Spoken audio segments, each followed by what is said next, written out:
اللہب نام، پہلی آیت کے لفظ لہب کو اس سورہ کا نام قرار دیا گیا ہے۔ زمانہ نزول، اس کے مکی ہونے میں تو مفسرین کے درمیان کوئی اختلاف نہیں ہے، لیکن ٹھیک ٹھیک یہ متعین کرنا مشکل ہے کہ مکی دور کے کس زمانے میں یہ نازل ہوئی تھی۔ البتہ ابو لہب کا جو کردار رسول اللہ صلی اللہ علیہ وسلم اور آپ کی دعوت حق کے خلاف تھا، اس کو دیکھتے ہوئے یہ اندازہ کیا جا سکتا ہے کہ اس سورہ کا نزول اس زمانے میں ہوا ہوگا جب وہ حضور صلی اللہ علیہ وسلم کی عداوت میں حد سے گزر گیا تھا اور اس کا رویہ اسلام کی راہ میں ایک بڑی رکاوٹ بن رہا تھا۔ بعید نہیں کہ اس کا نزول اس زمانے میں ہوا ہو جب رسول اللہ صلی اللہ علیہ وسلم اور آپ کے خاندان والوں کا مقاطعہ کر کے قریش کے لوگوں نے ان کو شیب ابی طالب میں محصور کر دیا تھا، اور تنہا ابو لہب ہی ایسا شخص تھا جس نے اپنے خاندان والوں کو چھوڑ کر دشمنوں کا ساتھ دیا تھا۔ ہمارے اس قیاس کی بنا یہ ہے کہ ابو لہب حضور صلی اللہ علیہ وسلم کا چچا تھا، اور بھتیجے کی زبان سے چچا کی کھلم کھلا مذمت کرانا اس وقت تک مناسب نہ ہو سکتا تھا جب تک چچا کی حد سے گزری ہوئی زیادتیاں علانیہ سب کے سامنے نہ آ گئی ہوں۔ اس سے پہلے اگر ابتدا ہی میں یہ سورہ نازل کر دی گئی ہوتی تو لوگ اس کو اخلاقی حیثیت سے معیوب سمجھتے کہ بھتیجا اپنے چچا کی اس طرح مذمت کرے۔ پس منظر، قرآن مجید میں یہ ایک ہی مقام ہے جہاں دشمنان اسلام میں سے کسی شخص کا نام لے کر اس کی مذمت کی گئی ہے۔ حالانکہ مکے میں بھی اور ہجرت کے بعد مدینے میں بھی بہت سے لوگ ایسے تھے جو اسلام اور محمد صلی اللہ علیہ وسلم کی عداوت میں ابو لہب سے کسی طرح کم نہ تھے۔ سوال یہ ہے کہ اس شخص کی وہ کیا خصوصیت تھی جس کی بنا پر اس کا نام لے کر اس کی مذمت کی گئی؟ اس بات کو سمجھنے کے لیے ضروری ہے کہ اس وقت کے عربی معاشرے کو سمجھا جائے اور اس میں ابو لہب کے کردار کو دیکھا جائے۔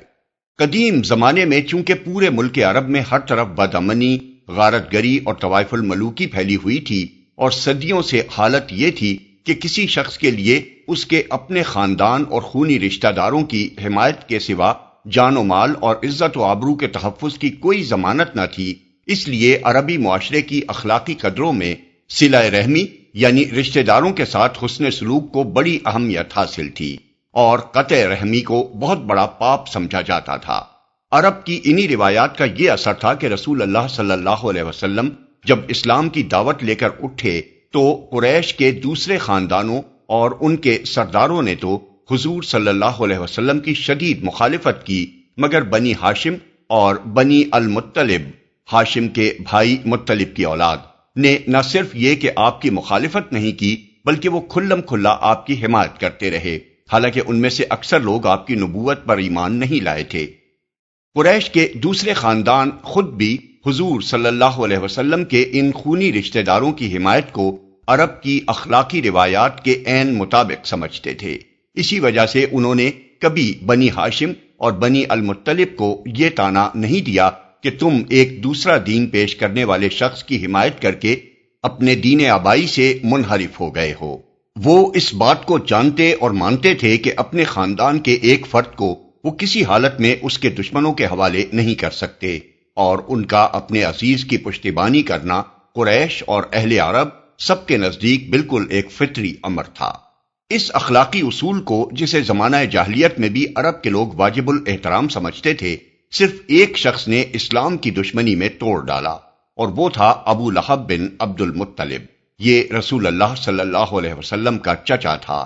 حضور صلی اللہ علیہ وسلم کے والد ماجد اور یہ ایک ہی باپ کے بیٹے تھے۔ عرب میں چچا کو باپ کی جگہ سمجھا جاتا تھا، خصوصاً جب کہ بھتیجے کا باپ وفات پا چکا ہو تو عربی معاشرے میں چچا سے یہ توقع کی جاتی تھی کہ وہ بھتیجے کو اپنی اولاد کی طرح عزیز رکھے گا، لیکن اس شخص نے اسلام کی دشمنی اور کفر کی محبت میں ان تمام عربی روایات کو پامال کر دیا۔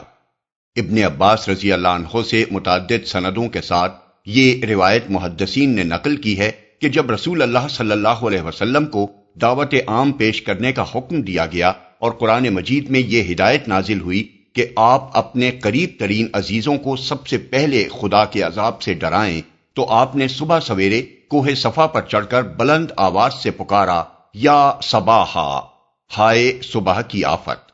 عرب میں یہ صدا وہ شخص لگاتا تھا جو صبح کے جھٹپٹے میں کسی دشمن کو اپنے قبیلے پر حملہ کرنے کے لیے آتے دیکھ لیتا تھا۔ حضور صلی اللہ علیہ وسلم کی یہ آواز سن کر لوگوں نے دریافت کیا کہ یہ کون پکار رہا ہے۔ بتایا گیا کہ یہ محمد صلی اللہ علیہ وسلم کی آواز ہے۔ اس پر قریش کے تمام خاندانوں کے لوگ آپ کی طرف دوڑ پڑے۔ جو خود آ سکتا تھا وہ خود آیا، جو نہ آ سکتا تھا اس نے اپنی طرف سے کسی کو بھیج دیا۔ جب سب جمع ہو گئے تو آپ صلی اللہ علیہ وسلم نے قریش کے ایک ایک خاندان کا نام لے لے کر پکارا، اے بنی ہاشم، اے بنی عبد المطلب، اے بنی فہر، اے بنی فلاں، اے بنی فلاں۔ اگر میں تمہیں یہ بتاؤں کہ پہاڑ کے پیچھے ایک لشکر تم پر حملہ کرنے کے لیے تیار ہے تو تم میری بات سچ مانو گے؟ لوگوں نے کہا ہاں، ہمیں کبھی تم سے جھوٹ سننے کا تجربہ نہیں ہوا ہے۔ آپ نے فرمایا تو میں تمہیں خبردار کرتا ہوں کہ آگے سخت عذاب آ رہا ہے۔ اس پر قبل اس کے کہ کوئی اور بولتا، حضور صلی اللہ علیہ وسلم کے اپنے چچا ابو لہب نے کہا، تبن لکا الہذا جماعتنا، ستیہ ناس جائے تیرا، کیا اس لیے تو نے ہمیں جمع کیا تھا؟ ایک روایت میں یہ بھی ہے کہ اس نے پتھر اٹھایا تاکہ رسول اللہ صلی اللہ علیہ وسلم پر کھینچ مارے۔ مسند احمد، بخاری، مسلم، ترمذی، ابن جریر وغیرہ۔ ابن زید کی روایت ہے کہ ابو لہب نے رسول اللہ صلی اللہ علیہ وسلم سے ایک روز پوچھا کہ اگر میں تمہارے دین کو مان لوں تو مجھے کیا ملے گا؟ آپ نے فرمایا جو اور سب ایمان لانے والوں کو ملے گا۔ اس نے کہا میرے لیے کوئی فضیلت نہیں ہے؟ حضور صلی اللہ علیہ وسلم نے فرمایا اور آپ کیا چاہتے ہیں؟ اس پر وہ بولا، تبن لہذا الدین تبن ان اکونا وہؤلاء سواء، ناس جائے اس دین کا جس میں اور یہ دوسرے لوگ برابر ہوں۔ ابن جریر۔ مکہ میں ابو لہب حضور صلی اللہ علیہ وسلم کا قریب ترین ہمسایہ تھا۔ دونوں کے گھر ایک دیوار بیچ واقع تھے۔ اس کے علاوہ حکم بن عاص یعنی مروان کا باپ، عقبہ بن ابی معیط، عدی بن حمراہ اور ابن الاسداء الحزلی بھی آپ کے ہمسائے تھے۔ یہ لوگ گھر میں بھی حضور صلی اللہ علیہ وسلم کو چین نہیں لینے دیتے تھے۔ آپ کبھی نماز پڑھ رہے ہوتے تو یہ اوپر سے بکری کی اوج آپ پر پھینک دیتے، کبھی صحن میں کھانا پک رہا ہوتا تو یہ ہنڈیا پر غلاظت پھینک دیتے۔ حضور صلی اللہ علیہ وسلم باہر نکل کر ان لوگوں سے فرماتے، اے بنی عبد مناف، یہ کیسی ہمسائیگی ہے؟ ابو لہب کی بیوی ام جمیل ابو سفیان کی بہن نے تو یہ مستقل وتیرہ ہی اختیار کر رکھا تھا کہ راتوں کو آپ کے گھر کے دروازے پر خاردار جھاڑیاں لا کر ڈال دیتی تاکہ صبح سویرے جب آپ یا آپ کے بچے باہر نکلیں تو کوئی کانٹا پاؤں میں چبھ جائے۔ بیہقی، ابن ابی حاتم، ابن جریر، ابن عساکر، ابن ہشام۔ نبوت سے پہلے رسول اللہ صلی اللہ علیہ وسلم کی دو صاحبزادیاں ابو لہب کے دو بیٹوں عتبہ اور عتیبہ سے بیاہی ہوئی تھیں۔ نبوت کے بعد جب حضور صلی اللہ علیہ وسلم نے اسلام کی طرف دعوت دینی شروع کی تو اس شخص نے اپنے دونوں بیٹوں سے کہا کہ میرے لیے تم سے ملنا حرام ہے اگر تم محمد صلی اللہ علیہ وسلم کی بیٹیوں کو طلاق نہ دے دو۔ چنانچہ دونوں نے طلاق دے دی، اور عتیبہ تو جہالت میں اس قدر آگے بڑھ گیا کہ ایک روز حضور کے سامنے آ کر اس نے کہا، میں النجم اذا ہوا اور الذی دنا فتدلی کا انکار کرتا ہوں، اور یہ کہہ کر اس نے حضور صلی اللہ علیہ وسلم کی طرف تھوکا جو آپ پر نہیں پڑا۔ حضور صلی اللہ علیہ وسلم نے فرمایا، خدایا اس پر اپنے کتوں میں سے ایک کتے کو مسلط کر دے۔ اس کے بعد عتیبہ اپنے باپ کے ساتھ شام کے سفر پر روانہ ہو گیا۔ دوران سفر میں ایک ایسی جگہ قافلے نے پڑاؤ کیا جہاں مقامی لوگوں نے بتایا کہ راتوں کو درندے آتے ہیں۔ ابو لہب نے اپنے ساتھی اہل قریش سے کہا کہ میرے بیٹے کی حفاظت کا کچھ انتظام کرو، کیونکہ مجھے محمد صلی اللہ علیہ وسلم کی بد دعا کا خوف ہے۔ اس پر قافلے والوں نے عتیبہ کے گرد ہر طرف اپنے اونٹ بٹھا دیے اور پڑھ کر سو رہے۔ رات کو ایک شیر آیا اور اونٹوں کے حلقے میں سے گزر کر اس نے عتیبہ کو پھاڑ کھایا۔ الاستیعاب لابن عبد البر، الاصابہ لابن حجر، دلائل النبوہ لابی نعیم الاصفہانی، روز الانف للسہیلی۔ روایات میں یہ اختلاف ہے کہ بعض راوی طلاق کے معاملے کو اعلان نبوت کے بعد کا واقعہ بیان کرتے ہیں، اور بعض کہتے ہیں کہ یہ تبت یدا ابی لہب کے نزول کے بعد پیش آیا تھا۔ اس امر میں بھی اختلاف ہے کہ یہ ابو لہب کا لڑکا عتبہ تھا یا عتیبہ۔ لیکن یہ بات ثابت ہے کہ فتح مکہ کے بعد عتبہ نے اسلام قبول کر کے حضور صلی اللہ علیہ وسلم کے دست مبارک پر بیعت کی، اس لیے صحیح بات یہی ہے کہ یہ لڑکا عتیبہ تھا۔ اس کے خبث نفس کا یہ حال تھا کہ جب رسول اللہ صلی اللہ علیہ وسلم کے صاحبزادے حضرت قاسم کے بعد دوسرے صاحبزادے حضرت عبداللہ کا بھی انتقال ہو گیا تو یہ اپنے بھتیجے کے غم میں شریک ہونے کے بجائے خوشی خوشی دوڑا ہوا قریش کے سرداروں کے پاس پہنچا اور ان کو خبر دی کہ لو آج محمد صلی اللہ علیہ وسلم بے نام و نشان ہو گئے۔ اس کی اس حرکت کا ذکر ہم سورہ کوثر کی تفسیر میں کر چکے ہیں۔ رسول اللہ صلی اللہ علیہ وسلم جہاں جہاں بھی اسلام کی دعوت دینے کے لیے تشریف لے جاتے، یہ آپ کے پیچھے پیچھے جاتا اور لوگوں کو آپ صلی اللہ علیہ وسلم کی بات سننے سے روکتا۔ ربیعہ بن عباد الدیلی رضی اللہ عنہ بیان کرتے ہیں کہ میں 9 عمر تھا کہ جب اپنے باپ کے ساتھ ذوالمجاز کے بازار میں گیا، وہاں میں نے رسول اللہ صلی اللہ علیہ وسلم کو دیکھا کہ آپ کہہ رہے تھے، لوگو کہو اللہ کے سوا کوئی معبود نہیں ہے، فلاح پاؤ گے، اور آپ کے پیچھے پیچھے ایک شخص کہتا جا رہا تھا کہ یہ جھوٹا ہے، دین آبائی سے پھر گیا ہے۔ میں نے پوچھا یہ کون شخص ہے؟ لوگوں نے کہا یہ ان کا چچا ابو لہب ہے۔ مسند احمد بہقی۔ دوسری روایت انہی حضرت ربیعہ سے یہ ہے کہ میں نے رسول اللہ صلی اللہ علیہ وسلم کو دیکھا کہ آپ ایک ایک قبیلے کے پڑاؤ پر جاتے ہیں اور فرماتے ہیں، اے بنی فلاں، میں تمہاری طرف اللہ کا رسول ہوں، تمہیں ہدایت کرتا ہوں کہ صرف اللہ کی عبادت کرو اور اس کے ساتھ کسی کو شریک نہ کرو، تم میری تصدیق کرو اور میرا ساتھ دو تاکہ میں وہ کام پورا کروں جس کے لیے اللہ نے مجھے بھیجا ہے۔ آپ کے پیچھے پیچھے ایک اور شخص آتا ہے اور وہ کہتا ہے، اے بنی فلاں، یہ تم کو لات اور عزا سے پھیر کر اس بدعت اور گمراہی کی طرف لے جانا چاہتا ہے جسے یہ لے کر آیا ہے، اس کی بات ہرگز نہ مانو اور اس کی پیروی نہ کرو۔ میں نے اپنے باپ سے پوچھا یہ کون ہے؟ انہوں نے کہا یہ ان کا چچا ابو لہب ہے۔ مسند احمد طبرانی۔ طارق بن عبداللہ المحاربی کی روایت بھی اسی سے ملتی جلتی ہے۔ وہ کہتے ہیں، میں نے ذوالمجاز کے بازار میں دیکھا کہ رسول اللہ صلی اللہ علیہ وسلم لوگوں سے کہتے جاتے ہیں کہ لوگو لا الہ الا اللہ کہو فلاح پاؤ گے، اور پیچھے ایک شخص ہے جو آپ کو پتھر مار رہا ہے، یہاں تک کہ آپ صلی اللہ علیہ وسلم کی ایڑیاں خون سے تر ہو گئی ہیں، اور وہ کہتا جاتا ہے کہ یہ جھوٹا ہے، اس کی بات نہ مانو۔ میں نے لوگوں سے پوچھا یہ کون ہے؟ لوگوں نے کہا یہ ان کا چچا ابو لہب ہے۔ ترمذی۔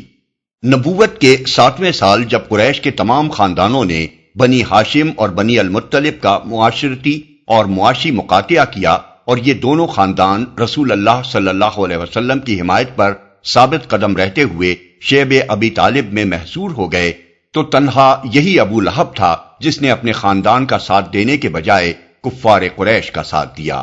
یہ مقاطعہ 3 سال تک جاری رہا اور اس دوران میں بنی ہاشم اور بنی المطلب پر فاقوں کی نوبت آ گئی۔ مگر ابو لہب کا حال یہ تھا کہ جب مکہ میں کوئی تجارتی قافلہ آتا اور شیب ابی طالب کے محصورین میں سے کوئی خوراک کا سامان خریدنے کے لیے اس کے پاس جاتا تو یہ تاجروں سے پکار کر کہتا کہ ان سے اتنی قیمت مانگو کہ یہ خرید نہ سکیں، تمہیں جو خسارہ بھی ہوگا اسے میں پورا کروں گا۔ چنانچہ وہ بے تحاشا قیمت طلب کرتے اور خریدار بیچارہ اپنی بھوک سے تڑپتے ہوئے بال بچوں کے پاس خالی ہاتھ پلٹ جاتا۔ پھر ابو لہب انہی تاجروں سے وہی چیزیں بازار کے بھاؤ خرید لیتا۔ ابن سعد اور ابن ہشام۔ یہ اس شخص کی حرکات تھیں جن کی بنا پر اس سورہ میں نام لے کر اس کی مذمت کی گئی۔ خاص طور پر اس کی ضرورت اس لیے تھی کہ مکہ سے باہر کے اہل عرب جو حج کے لیے آتے تھے یا مختلف مقامات پر لگنے والے بازاروں میں جمع ہوتے، ان کے سامنے جب رسول اللہ صلی اللہ علیہ وسلم کا اپنا چچا آپ کے پیچھے لگ کر آپ کی مخالفت کرتا تو وہ عرب کی معروف روایات کے لحاظ سے یہ بات خلاف توقع سمجھتے تھے کہ کوئی چچا بلا وجہ دوسروں کے سامنے خود اپنے بھتیجے کو برا بھلا کہے اور اسے پتھر مارے اور اس پر الزام تراشیا کریں۔ اس وجہ سے وہ ابو لہب کی بات سے متاثر ہو کر رسول اللہ صلی اللہ علیہ وسلم کے بارے میں شک میں پڑ جاتے۔ مگر جب یہ سورہ نازل ہوئی اور ابو لہب نے غصے میں بپھر کر اول فول بکنا شروع کر دیا تو لوگوں کو معلوم ہو گیا کہ رسول اللہ صلی اللہ علیہ وسلم کی مخالفت میں اس شخص کا قول قابل اعتبار نہیں ہے، کیونکہ یہ اپنے بھتیجے کی دشمنی میں دیوانہ ہو رہا ہے۔ اس کے علاوہ نام لے کر جب آپ صلی اللہ علیہ وسلم کے چچا کی مذمت کی گئی تو لوگوں کی یہ توقع ہمیشہ کے لیے ختم ہو گئی کہ رسول اللہ صلی اللہ علیہ وسلم دین کے معاملے میں کسی کا لحاظ کر کے کوئی مداحنت برت سکتے ہیں۔ جب علل اعلان رسول کے اپنے چچا کی خبر لے ڈالی گئی تو لوگ سمجھ گئے کہ یہاں کسی لاگ لپیٹ کی گنجائش نہیں ہے۔ غیر اپنا ہو سکتا ہے اگر ایمان لے آئے، اور اپنا غیر ہو جاتا ہے اگر کفر کرے۔ اس معاملے میں فلاں ابن فلاں کوئی چیز نہیں ہے۔ بسم اللہ الرحمن الرحیم۔ شروع اللہ کے نام سے جو رحمان و رحیم ہے۔ تبت یدا ابی لہب وتب۔ ٹوٹ گئے ابو لہب کے ہاتھ اور وہ نامراد ہو گیا۔ اس شخص کا اصل نام عبد العزیٰ تھا، اور اسے ابو لہب اس لیے کہا جاتا تھا کہ اس کا رنگ بہت چمکتا ہوا سرخ و سفید تھا۔ لہب آگ کے شعلے کو کہتے ہیں، اور ابو لہب کے معنی ہیں شعلہ روح۔ یہاں اس کا ذکر اس کے نام کے بجائے اس کی کنیت سے کرنے کی کئی وجوہ ہیں۔ ایک یہ کہ وہ زیادہ تر اپنے نام سے نہیں بلکہ اپنی کنیت ہی سے معروف تھا۔ دوسرے یہ کہ اس کا نام عبد العزیٰ یعنی بندہ عزیٰ ایک مشرکانہ نام تھا، اور قرآن میں یہ پسند نہیں کیا گیا کہ اسے اس نام سے یاد کیا جائے۔ تیسرے یہ کہ اس کا جو انجام اس صورت میں بیان کیا گیا ہے اس کے ساتھ اس کی یہ کنیت ہی زیادہ مناسبت رکھتی ہے۔ تبت یدا ابی لہب کے معنی بعض مفسرین نے ٹوٹ جائیں ابو لہب کے ہاتھ بیان کیے ہیں، اور وتب کا مطلب یہ بیان کیا ہے کہ وہ ہلاک ہو جائے یا وہ ہلاک ہو گیا، لیکن در حقیقت یہ کوئی کوسنا نہیں ہے جو اس کو دیا گیا ہو، بلکہ ایک پیشین گوئی ہے جس میں آئندہ پیش آنے والی بات کو ماضی کے صیغوں میں بیان کیا گیا ہے۔ گویا اس کا ہونا ایسا یقینی ہے جیسے وہ ہو چکی، اور فی الواقع آخر کار وہی کچھ ہوا جو اس صورت میں چند سال پہلے بیان کیا جا چکا تھا۔ ہاتھ ٹوٹنے سے مراد ظاہر ہے کہ جسمانی ہاتھ ٹوٹنا نہیں ہے، بلکہ کسی شخص کا اپنے اس مقصد میں قطعی ناکام ہو جانا ہے جس کے لیے اس نے اپنا پورا زور لگا دیا ہو۔ اور ابو لہب نے رسول اللہ صلی اللہ علیہ وسلم کی دعوت کو زک دینے کے لیے واقعی اپنا پورا زور لگا دیا تھا، لیکن اس صورت کے نزول پر 7-8 سال ہی گزرے تھے کہ جنگ بدر میں قریش کے اکثر و بیشتر وہ بڑے بڑے سردار مارے گئے جو اسلام کی دشمنی میں ابو لہب کے ساتھی تھے۔ مکے میں جب اس شکست کی خبر پہنچی تو اس کو اتنا رنج ہوا کہ وہ 7 دن سے زیادہ زندہ نہ رہ سکا۔ پھر اس کی موت بھی نہایت عبرتناک تھی۔ اسے عدسہ یعنی میلیگننٹ پسٹول کی بیماری ہو گئی، جس کی وجہ سے اس کے گھر والوں نے اسے چھوڑ دیا کیونکہ انہیں چھوت لگنے کا ڈر تھا۔ مرنے کے بعد بھی 3 روز تک کوئی اس کے پاس نہ آیا، یہاں تک کہ اس کی لاش سڑ گئی اور اس کی بو پھیلنے لگی۔ آخر کار جب لوگوں نے اس کے بیٹوں کو تانے دینے شروع کیے تو ایک روایت یہ ہے کہ انہوں نے کچھ حبشیوں کو اجرت دے کر اس کی لاش اٹھوائی اور انہی مزدوروں نے اس کو دفن کیا، اور دوسری روایت یہ ہے کہ انہوں نے ایک گڑھا کھدوایا اور لکڑیوں سے اس کی لاش کو ڈھکیل کر اس میں پھینکا اور اوپر سے مٹی پتھر ڈال کر اسے ڈھانک دیا۔ اس کی مزید اور مکمل شکست اس طرح ہوئی کہ جس دین کی راہ روکنے کے لیے اس نے ایڑی چوٹی کا زور لگا دیا تھا، اسی دین کو اس کی اولاد نے قبول کیا۔ سب سے پہلے اس کی بیٹی درہ ہجرت کر کے مکے سے مدینہ پہنچی اور اسلام لائیں۔ پھر فتح مکہ کے موقع پر اس کے دونوں بیٹے عتبہ اور معتب حضرت عباس رضی اللہ عنہ کی وساطت سے حضور کے سامنے پیش ہوئے اور ایمان لا کر انہوں نے آپ کے دست مبارک پر بیعت کی۔ ما اغنى عنه ماله وما كسب۔ اس کا مال اور جو کچھ اس نے کمایا وہ اس کے کسی کام نہ آیا۔ ابو لہب سخت بخیل اور زرپرست آدمی تھا۔ ابن اسیر کا بیان ہے کہ زمانے جاہلیت میں ایک مرتبہ اس پر یہ الزام بھی لگایا گیا تھا کہ اس نے کعبے کے خزانے میں سے سونے کے 2 ہرن چرا لیے ہیں۔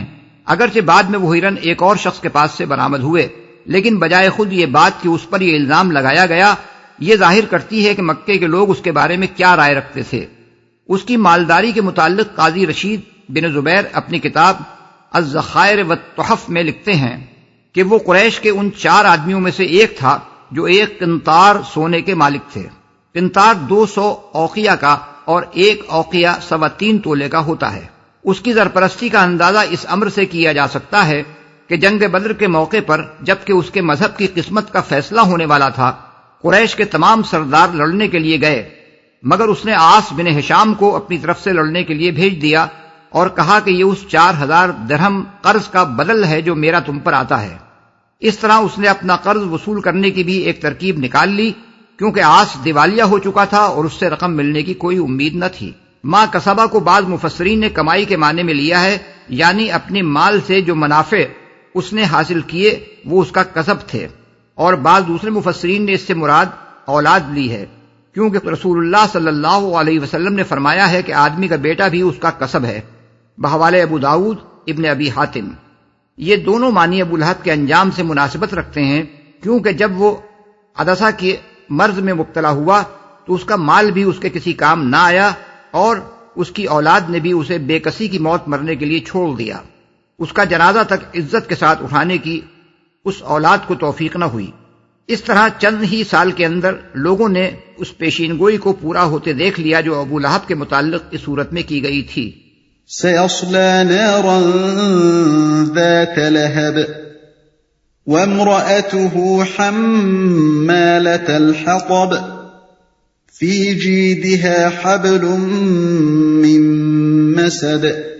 ضرور وہ شعلہ زن آگ میں ڈالا جائے گا اور اس کے ساتھ اس کی جورو بھی، لگائی بجھائی کرنے والی اس کی گردن میں مونج کی رسی ہوگی اور اس کے ساتھ اس کی جورو بھی۔ اس عورت کا نام عروہ تھا اور ام جمیل اس کی کنیت تھی۔ یہ ابو سفیان کی بہن تھی اور رسول اللہ صلی اللہ علیہ وسلم کے ساتھ عداوت میں اپنے شوہر ابو لہب سے کسی طرح کم نہ تھی۔ حضرت ابو بکر رضی اللہ عنہ کی صاحبزادی حضرت اسماء رضی اللہ عنہا کا بیان ہے کہ جب یہ صورت نازل ہوئی اور ام جمیل نے اس کو سنا تو وہ بفری ہوئی رسول اللہ صلی اللہ علیہ وسلم کی تلاش میں نکلی۔